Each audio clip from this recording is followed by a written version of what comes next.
in the Mountain Time Zone, and you are tuned into News Talk 1310 KFK's Amy Oliver Show. In just a few minutes, we'll have Rob Douglas, former D.C. insider, now outsider looking in. He's going to be on. We can celebrate 3 years without a budget at the federal level. You run your own house that way? Unbelievable.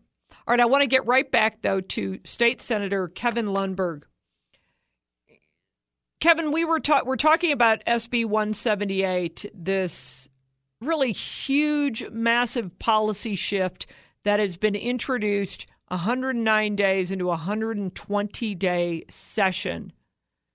You kept pressing in testimony last Tuesday in the Senate Judiciary Committee, first committee to hear this bill, SB 178. You kept pressing, and you even told the PUC, listen, I'm not going to let go of this. And you asked Gene Camp, who I think is sort of the director of energy policy at the PUC, examines energy policy and the impact on ratepayers. You kept pressing him, and you wouldn't let it go. And at one point, I mean, you got to answer this question. And finally, he looked like he was going to capitulate. It sounded like he was going to capitulate. About 5 or 6 seconds of silence. And then after asking repeatedly what's going to happen to the 2% rate cap, which is what is mandated now, supposedly renewable energy can't cost more than 2%. We all know it's a sham. And I've talked about that on a number of occasions. But Camp then responded that essentially it's going to be up to the legislature because he's not really sure what's going to happen. Yeah. A couple of things. One is I try to give as much courtesy or exercise as much courtesy towards anybody who comes and testifies on a bill, regardless of their position, because these are citizens, in this case, an employee of the state that are trying to give some information to the committee, we hope. But there are times, particularly when somebody is has a special interest to preserve, and in this case, I think it's just to preserve the bureaucratic authority of the PUC. They can be a little less than clear, and sometimes they're intentionally being less than clear. And so if I think there's an important point that they're not giving the full picture on, I will zero in on either finding that information out or at least demonstrating that this person is not interested in really engaging in a fully transparent discussion. I know that when it comes to these rate systems with the PUC, that it is awfully complicated. And so I'll grant him that part, that it may take 2 or 3 questions to really dig down deep, but each time I just felt like he was trying to defend the system rather than explain it. And I don't think we got much beyond that part of the conversation. Yeah, and you also know that renewable energy is expensive. I mean, that's the other thing. You know that, and that's why you know that these rate caps aren't accurate. They're not realistic. Yeah, one of the questions I tried to ask is this 2%, is that just a hard fixed number that we're only paying 2% of our total utility bill towards renewables, which is the impression they want to give you. And a lot of citizens might say, well, 2%, that's not too much.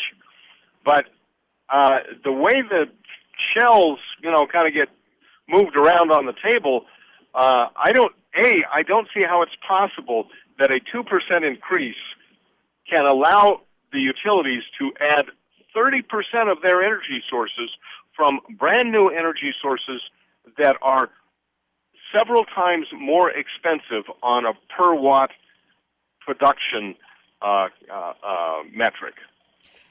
So something's not right here, and I still haven't dug down to the depth of it, but because he insisted that it's just 2%. In other words, I put it in simple terms. I said, if your utility bill is $100, this means that it will be $102 and no higher than that. And his insistence was yes.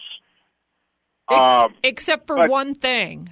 the electric commodity adjustment, which he's lumping into the $100. So that's where your 2%, and that's where the majority and both of the cost of renewable goes through the electric commodity adjustment. That's why I tell people, look on your Excel bill, look at your electric commodity adjustment. Don't look at your renewable energy standard adjustment, which is just 2%.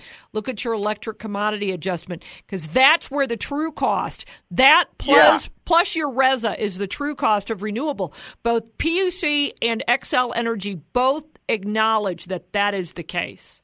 Yeah, well, and Amy, if you look at, one, the cost of a lot of these energy sources really has not been going up dramatically in the last 2 or 3 years, but your electric bill has. And the cost of overall inflation theoretically hasn't been that much higher either. So there has to be some driver, and this is it.